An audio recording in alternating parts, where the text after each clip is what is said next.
Assalamualaikum warahmatullahi wabarakatuh.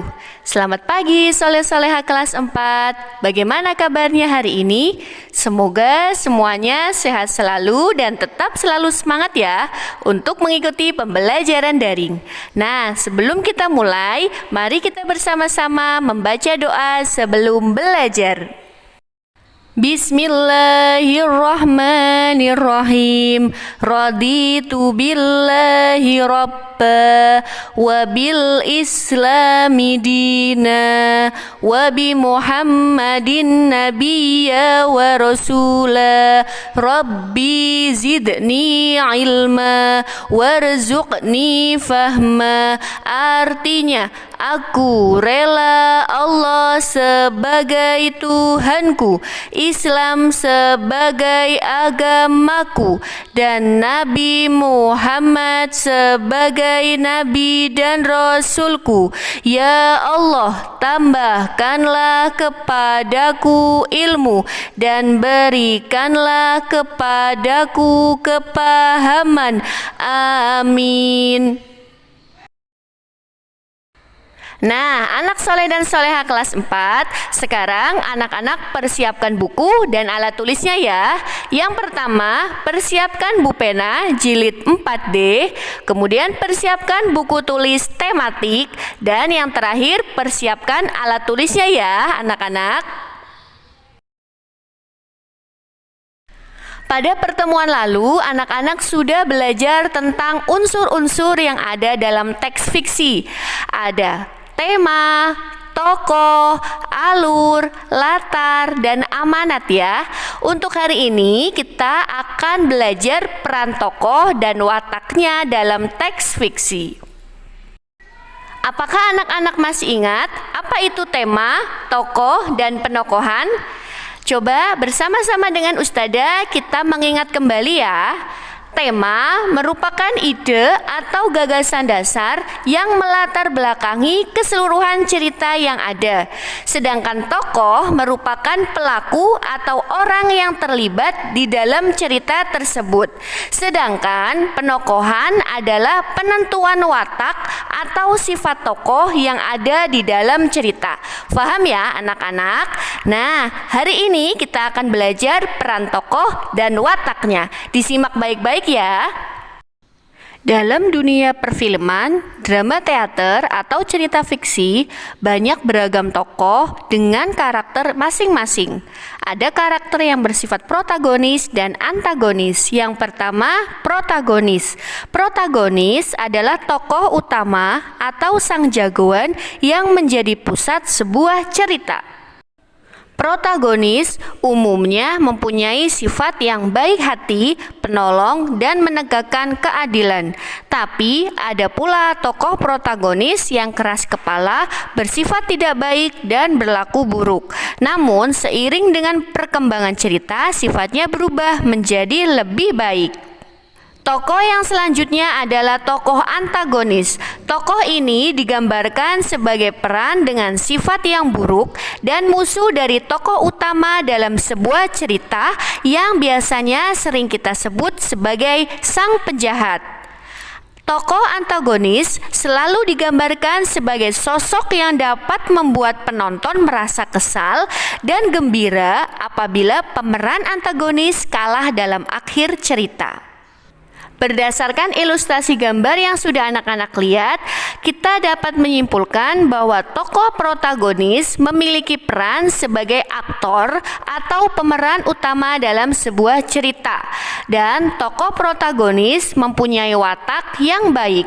Sedangkan tokoh antagonis memiliki peran sebagai pemeran utama yang menjadi lawan dari tokoh protagonis.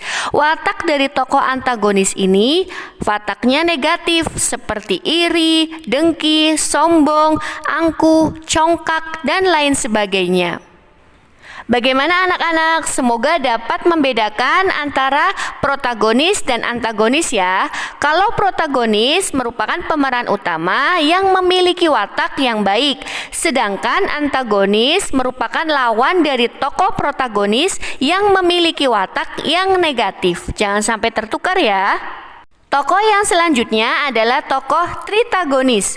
Tokoh tritagonis memiliki peran sebagai penengah dari tokoh protagonis dan tokoh antagonis. Tokoh tritagonis ini biasanya memiliki watak yang arif dan bijaksana. Kemudian tokoh yang selanjutnya adalah tokoh figuran. Tokoh ini memiliki peran sebagai pendukung yang memberikan tambahan warna dalam sebuah cerita. Agar anak-anak lebih paham, perhatikan contoh soal berikut ini ya. Bacalah teks berikut ini. Ustazah bacakan ya, anak-anak perhatikan dengan seksama. Matahari mulai merangkak naik. Karyamin melangkah pelan dan sangat hati-hati. Beban yang menekan pundaknya adalah pikulan yang digantungi 2 keranjang batu kali. Jalan tanah yang sedang didakinya sudah licin dibasahi air yang menetes dari tubuh Karyamin dan kawan-kawannya yang pulang balik mengangkat batu dari sungai ke pangkalan material di atas sana. Karyamin sudah berpengalaman agar setiap perjalanannya selamat, yakni berjalan menanjak sambil menjaga agar titik berat badan dan badannya tetap berada pada telapak kaki kiri atau kanannya. Pemindahan titik berat dari kaki kiri ke kaki kanannya pun harus dilakukan dengan baik. Karyamin harus memperhitungkan tarikan napas serta ayunan tangan demi keseimbangan yang sempurna. Nah, sekarang coba anak-anak jawab. Watak tokoh Karyamin pada teks cerita tersebut adalah A. Ceroboh tetapi teliti, B. Pekerja keras dan cermat, C. Pekerja keras dan ceroboh, D. Mudah menyerah dan ceroboh. Coba jawabannya apa? A, B, C, atau D? Ya, betul sekali. Jawaban yang tepat adalah B, pekerja keras dan cermat. Kok bisa jawabannya B? Nah, sekarang anak-anak simak pembahasan dari Ustazah ya. Berdasarkan kutipan cerita tersebut, kita dapat mengetahui watak tokoh Karyamin berdasarkan tingkah laku, tindakan, atau reaksi tokoh terhadap suatu masalah. Hal tersebut karena tidak ada dialog antar tokoh. Pengarang pun tidak menjelaskan secara langsung watak tokoh. Pengarang hanya menceritakan kegiatan yang dilakukan oleh tokoh Karyamin. Jadi anak-anak harus memahami setiap kata yang ada dalam sebuah cerita untuk mengetahui watak tokoh yang ditanyakan.